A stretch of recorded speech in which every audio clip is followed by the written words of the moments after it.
Good afternoon, everyone. My name is Jan Liggett, Mayor and Chair of this Council meeting. This meeting is a continuation of the meeting we began on October 27th and is to continue the process to consider the proposed 2025 Mayor's budget. There are 3 statutory time periods under strong mayor legislation that relate to this budget process. The proposed 2025 budget was presented to Council on Monday, October 27th, beginning the 29-day amendment period. This meeting is to hear public delegations only regarding items specific to the budget. We will only be hearing from delegates who are pre-registered. Any members of the public who are unable to attend this meeting may still submit written correspondence to clerks@cambridge.ca. Any written correspondence received will also form part of the official record of the budget meetings. Following this meeting, Council will hold their first amendment meeting on November 17th at 5:30 and will reconvene on November 24th at 5:30 for the final amendment meeting. There are no delegations permitted at either of those meetings. As a reminder to Council, all amendments must be presented in writing on the amendment form provided to Council on October 27th. Amendments not received in writing will not be accepted. Council members who require any assistance with this process should connect with the clerk staff if they wish for additional assistance. Your role for today's meeting as Council is to listen and ask questions of the delegates. There are no questions to be directed to staff. Following this meeting, if you wish to consider an amendment based on what you've heard, I would encourage you to connect with clerk staff. As a reminder to members of Council and anyone joining us in Council chambers, in the spirit of kindness and procedural rules, I ask that we also always maintain decorum throughout our meeting. No decisions will be made this evening. For staff and delegates alike, please be sure that you stand 6 to 8 inches from the microphone at the presenter's podium for optimal sound quality. Before we begin, I would like to take a moment to acknowledge and thank everyone for joining us for this meeting. We do appreciate your participation, and as we come together to serve the community, I ask that we create a welcoming and positive environment for everyone that includes respect, kindness, and inclusion. Together, we can make this meeting space one where those 3 items are at the heart of everything we do. That this is a safe space. Behavior that is disrespectful, disruptive, aggressive, or intimidating will result in those individuals being asked to leave. In the event of an emergency, please evacuate Council chambers using the nearest exit staircase. If you should require assistance, please see our clerk staff. They will provide you with support to exit this facility. Once you have evacuated the building, please gather outside of City Hall in the Farmers Market parking lot and await further instructions. And to delegates tonight, you will be given only 5 minutes. It is my pleasure to introduce Council now. Okay, Councillor Kimson, Councillor Roberts, Councillor Cooper, Councillor Schwery, Councillor Earnshaw, and Councillor Devine. A reminder to Council that Municipal Conflict of Interest Act requires Council members to declare any direct or indirect pecuniary interest in relation to a matter under consideration. Are there any this evening or this afternoon? Seeing none. We have 4 pre-registered delegates. We have Ian McLean from Waterloo Region Immigration Partnership, and this is to update us on the Immigration Partnership for 2025-2028 Waterloo Region Immigration Strategy and a request for funding. Welcome, Ian. You have 5 minutes. Well, thank you, Mayor Liggett, and to Council. Appreciate you making time for us today. I am Ian McLean, and I'm representing the Immigration Partnership Council of Waterloo Region, joined today by some colleagues, including Tara Bedard, our Executive Director. We're here to share the work of the partnership and introduce the new regional immigration strategy that we've just approved, and talk about the investment in this shared work. Canada is committed to sustainable immigration as an economic driver, and immigration is certainly shaping the future of our region. According to the last census, more than 1 in 4 residents in Waterloo Region are immigrants, and many more are temporary residents. Here in Cambridge, immigrants make up over 23% of the population. These numbers have grown quickly, and immigration is now the biggest driver of our labor force and population growth as we head towards 1 million residents in Waterloo Region. The Immigration Partnership has been operating for 16 years. It builds on earlier work through the Waterloo Region Immigrant Employment Network, which help businesses meet their talent needs through immigration. We're a small but mighty team with a small staff of 4.5 full-time equivalents, coordinating about 70 organizations and 120 community leaders across sectors: social and settlement services, education, health, business, and government. Here in Cambridge, we work closely with the Cambridge Public Library, Cambridge Community Association, and the Cambridge Food Bank, the Chamber of Commerce, and city staff like Zora Walleye, who co-chairs our Belong steering group. Together, we support more than 10,000 newcomers each year as they settle in our region, people who need housing, healthcare, employment, and a sense of belonging. A couple of highlights of the work we've accomplished together: we created the Workplace Immigrant Network, WIN, of Waterloo Region, which has helped over 850 newcomers, including many here in Cambridge, find work in access training. We helped secure over $2 million in funding for programming during major refugee arrivals from Syria and Ukraine. We lead community initiatives like Welcoming Week, the Waterloo Region Migration Film Festival, and have supported Cambridge's Newcomer Day. And we gather and share detailed data to help local organizations and governments plan effectively for our growing newcomer population. The new regional immigration strategy is grounded in the input of nearly 1,700 immigrants and partner organizations. It closely aligns with the Cambridge Connected Plan and focuses on three things: helping local services meet the needs of a changing population, giving employers the tools to tap into immigrant talent, and ensuring our community are welcoming and inclusive. This work will continue to be socially and economically vital well into the future. The Backbone team and community program have been financially supported by the Region of Waterloo, the United Way of Waterloo Region, communities, and the federal and provincial governments. Local partner organizations have contributed their staff and other resources, but the trouble comes, we've now faced an annual funding gap of over $230,000 due to federal government funding cuts.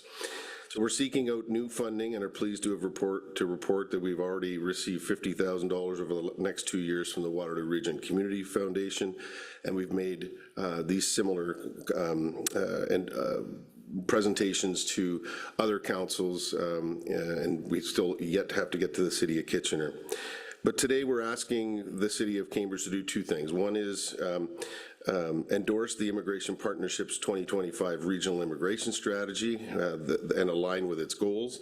And second, consider an investment of $25,000 annually in this collaborative work that delivers impact across 70 organizations supporting newcomers, employers, and our community as a whole. We're making the same request of other councils, including the region and cities and the townships, as a shared responsibility of making sure that we are able to deliver the programming and services that newcomers require.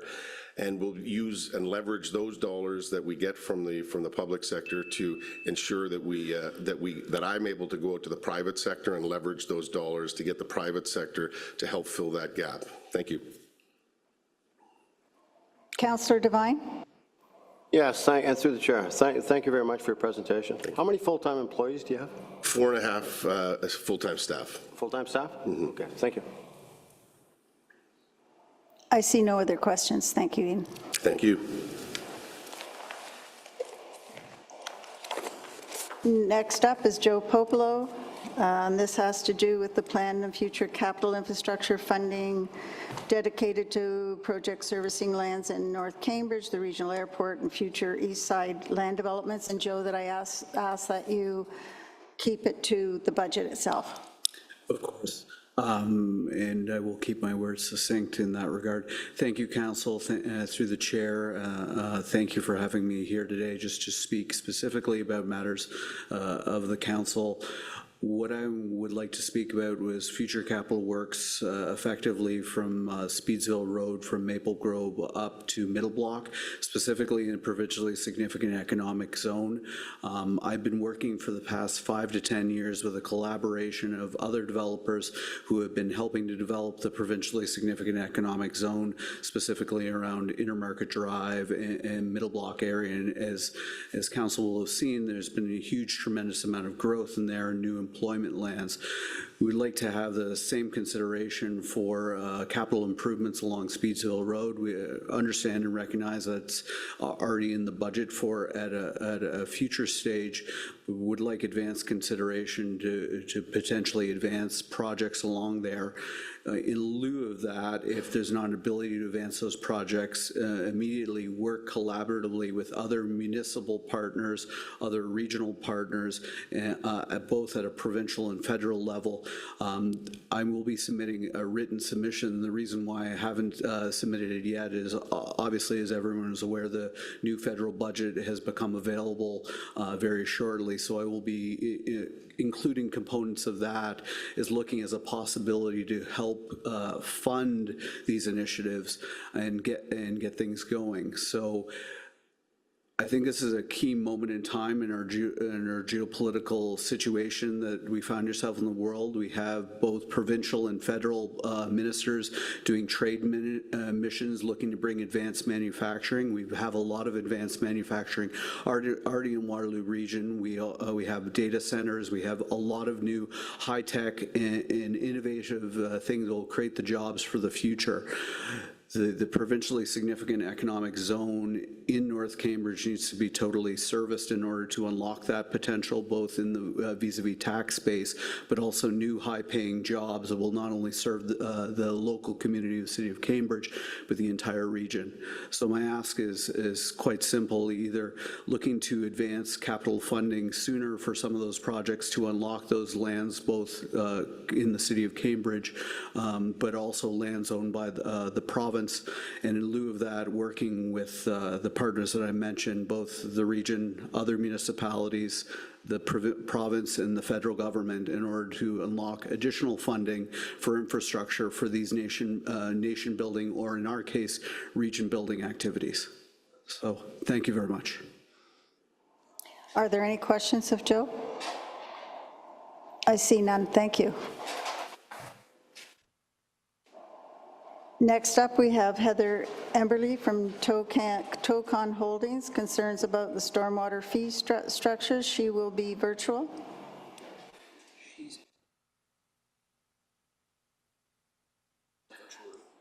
Okay, so could you unmute with *6, please, Heather?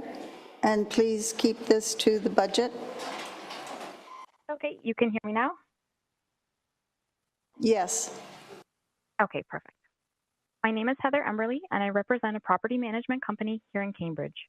We own several commercial and industrial properties here in Cambridge, as well as other municipalities. We, along with our tenants and other Cambridge businesses that we have spoken to, feel that these fees are disproportionately higher for non-residential properties and that the City of Cambridge needs to take another look at the fee breakdown. I've been told by the City of Cambridge that no one else is complaining. However, I am finding that it is very difficult to give negative feedback and actually have my concerns heard. And I believe that this is why others have not been able to find the right channels to voice their concerns either. I understand the theory that non-residential properties have less permeable land, and that is why they are being charged higher rates. However, in reality, that is not always the case. It does not make sense to overcharge non-residential property owners and make them have to jump through hoops to try to get credits when the system is much easier and more realistically priced for residential properties. The same 3-acre piece of property is charged $452 annually if it is residential, and $2,092 annually if it's non-residential, all based on the theory that the land is more permeable. Why is it the responsibility of the non-residential property owner to prove that their land exhibits traits being worthy of a maximum 50% credit, and yet this is not the case for the residential property owner?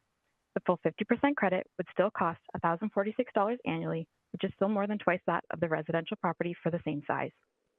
The new proposed rates for the same 3 acres, the residential property only increases $45 for the year. However, the non-residential property increases $173 for the year. The proposed 2026 budget states that the annual increase for the average household is only $27, representing a 2.26% increase. However, nowhere does it mention the 8.28% increase to the non-residential properties, not only annually, but per acre. I was told by the City of Cambridge is too busy to meet with companies to discuss the stormwater credit application process in person. The process is confusing and the stormwater application guide is 22 pages long and the language does not match the actual application. I requested to meet someone to go through all of our properties with us, but apparently that's not an option. Other city-funded programs like the snow management program were much more user-friendly. We assumed this program would be similar, but that has not been the case and no one is willing to work with us to discuss things further. We discussed the process over the phone, and it was determined that without engineered drawings, we could not complete the application process. I explained that hiring an engineer to complete drawings for each of our buildings was going to be costly, expecting every non-residential property owner to hire an engineering company to create engineered drawings to apply for unknown credits is completely absurd and unrealistic. I was told that no one has successfully completed the application process. I stated my concerns that there may need to be changes made to the process since obviously too onerous for businesses. I was told that it's only been 2 months and they have not heard any other complaints from other businesses, which I know is not true. We have already heard complaints from other businesses and several of our own tenants, and they are not alone. So other businesses may not have found the contact information to complain about the process, but that doesn't mean the system is not dysfunctional. I think the city should look into the process and evaluate why no one has been able to successfully complete the application, not just blindly assume everyone is happy because they haven't complained yet. We understand there are costs associated with water management, and we know that these costs can be quite expensive. However, we do feel that the non-residential properties are taking a disproportionate share of these costs, that the credit application is non-functional, as proven by the fact that not a single person has been able to successfully complete the application, let alone receive a credit. The biggest issue is the unknown. Businesses are not going to spend thousands of dollars on hiring engineers in the hopes that they get hundreds of dollars in potential rebates.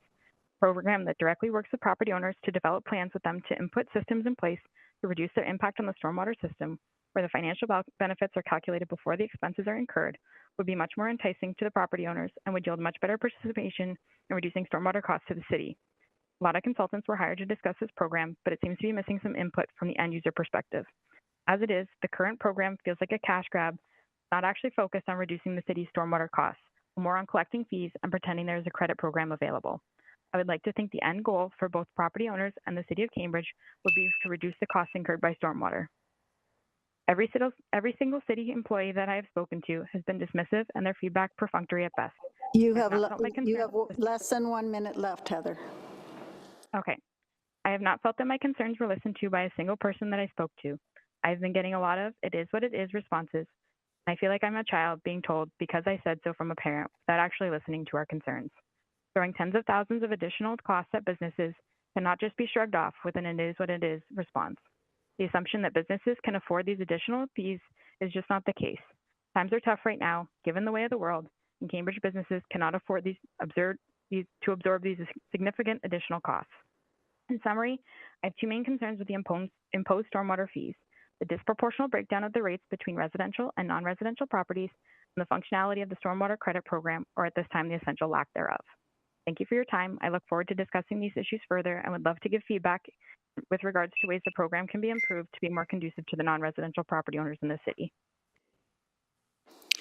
Thank you, Heather. Are there any questions? Councillor Schwery. Thank you, Mayor, and thank you, Heather, for your presentation.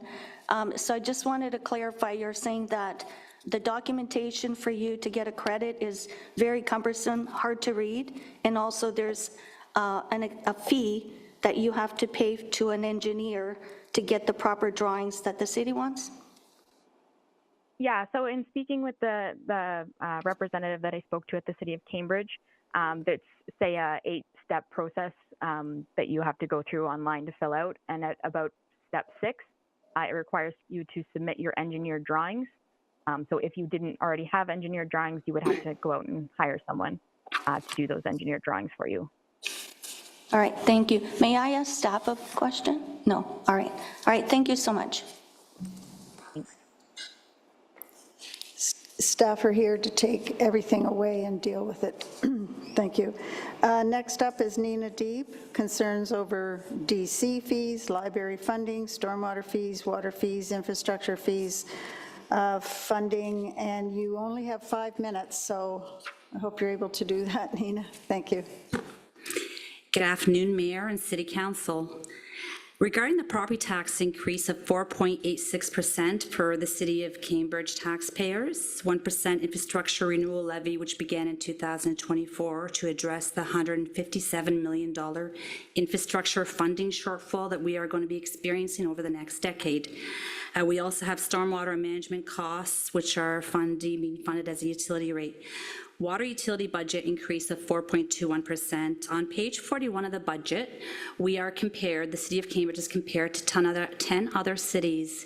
We pay the highest of all these cities. We pay more than any other city that we are compared to. The increases in property taxes and utility, water, stormwater management costs, 8.2 million, is due to shortfalls created by provincial government. The province promised to make municipalities whole due to funding changes brought on by Bill 23, the More Homes Built Faster Act. This did not happen. The municipalities are being made whole by local taxpayers on tax and utility increases. Housing, Cambridge has signed on to build 19,000 homes by 2031. While we have this commitment, the province has abandoned their plan to build 1.5 million homes by 2031. I'd like to be released from this commitment to build these 19,000 homes, because we're not building what we actually need to be building. We're just trying to build whatever we can. So I would request a release on this. Development charges. Waiving of development charges are paid for by the rest of the tax base. What happens when development charges are waived in inadequate consultations that do not permit adequate public participation?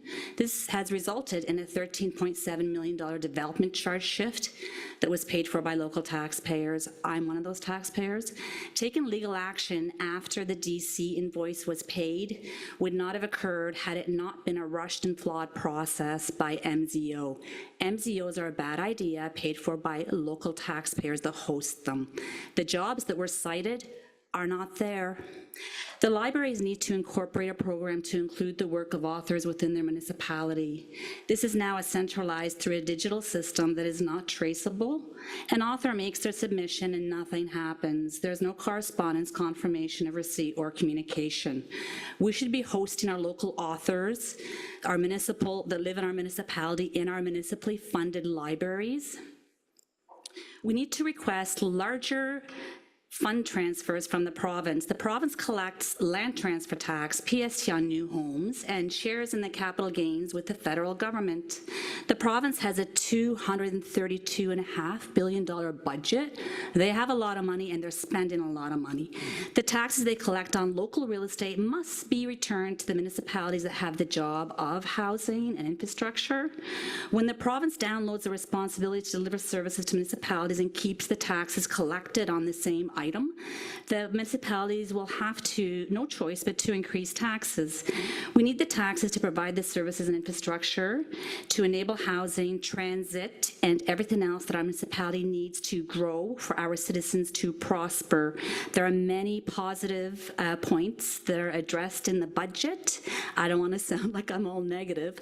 I am very happy to see money being spent on the Preston Memorial Auditorium, the soccer complex, the Forbes Park and Willards Park renewals, Wesley Park, library materials and computers.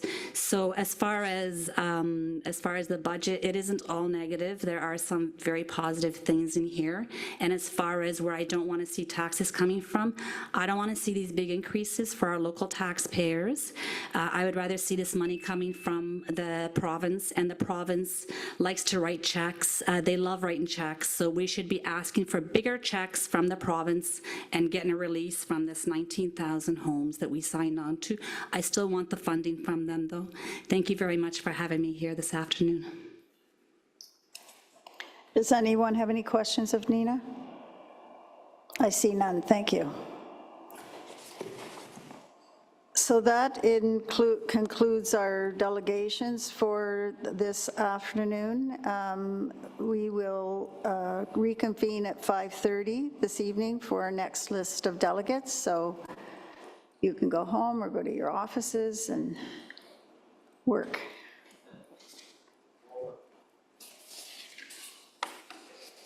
Thank you, everyone.